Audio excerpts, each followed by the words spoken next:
So what work could we not do for ourselves? Can't save ourselves. Can't save ourselves. And what does that mean? What does it mean to be saved? If you're, again, Can't cure ourselves. Can't cure ourselves. I love that. Can't fix what's wrong. That we were born in sin, conceived in iniquity. We have a condition we didn't choose. We can't fix it. Yeah. I have a question. Going back to righteousness and justification working hand in hand. When the Bible says there's none righteous, no, not one, can justification be in place of righteous also? It's the same Greek, dikaio sune. Same Greek, yes. There is none who is just. There is none who is right. There is none who is in perfect harmony with how I've constructed reality to work.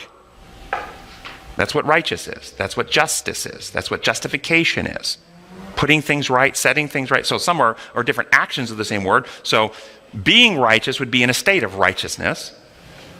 Justifying would be the act of putting something that's not yet righteous back into a righteous state. So there is none who is righteous, no, not one. There is none who is perfectly just, no, not one.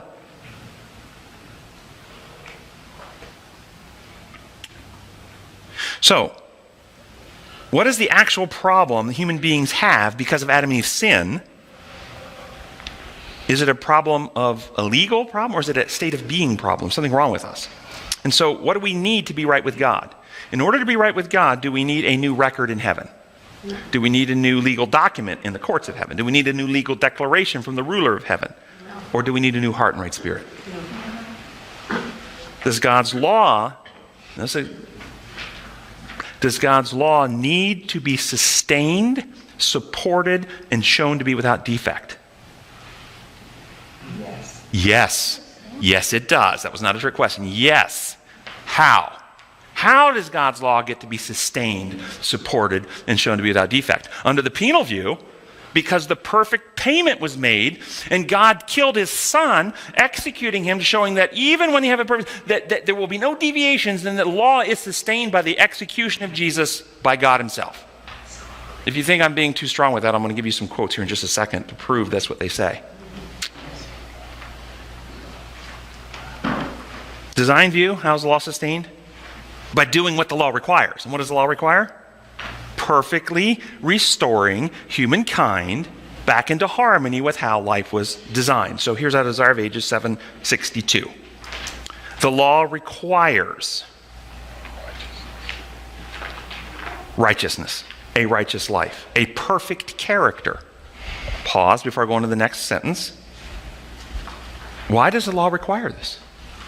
Why does the law of respiration require that you breathe? That's how we created. And it is a requirement for life. If you want to live, the law of respiration requires that you breathe. That is so unfair. So punitive. It's so wrong. If I stop breathing, I should be able to live just as long as the person who breathes.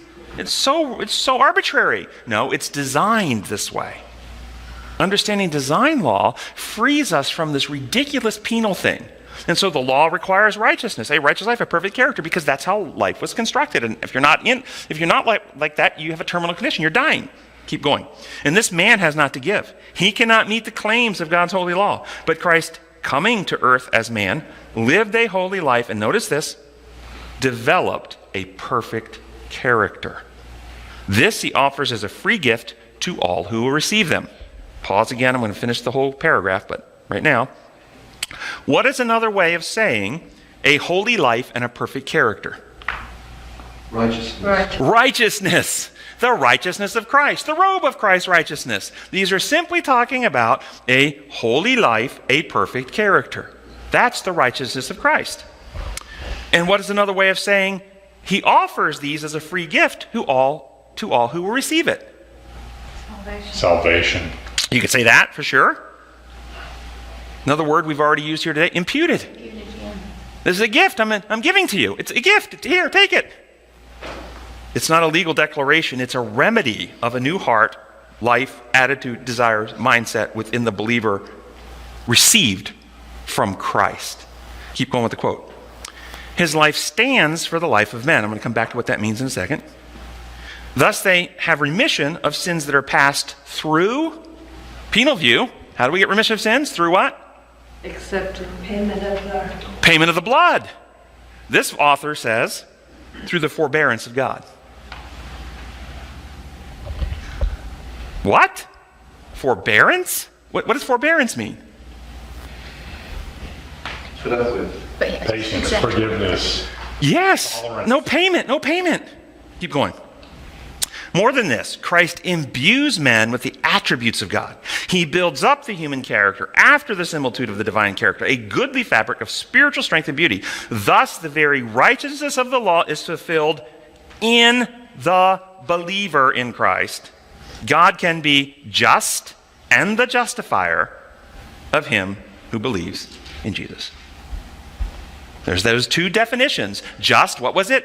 It's restoring in the believer, setting what's broken in the believer back into perfection. That's the one aspect of justification. And the other aspect, thus he's also the justifier, proving that he was right to do so. The penal view, non-biblical. To me, it seems like the issue is conversion. If conversion is just a mental assent that God is right, and it has no effect on me, but conversion should be a reversal of your life, a reversal of direction, and not only an assent that is something right, but I am bringing it into my life. So exactly right. Conversion, true Christian conversion, is not an assent to an idea. The devils believe and tremble. The end of the great white throne judgment, all knees shall bow, and the Bible says, and acknowledge that Christ was right. That's a cognitive assent to reality. That is not conversion where your heart is changed to love that reality. They acknowledge it's the reality, but they still hate that reality. They're not converted. True Christian conversion is the heart being changed to this is the reality we love, and we desire to be like it. We know we can't make ourselves like it, but we are cooperative and willing for Christ to indwell us with his righteousness, and we get new desires, new motives, new heart, and we grow in godliness over time. That's real conversion. That's a good point. So, what is justice and what is justifying here? I just went through the two definitions and what it doesn't mean. And what was necessary? What was necessary? What did the law require? A righteous character, a righteous human character. No human being after Adam sinned, before Jesus Christ incarnation, could achieve that.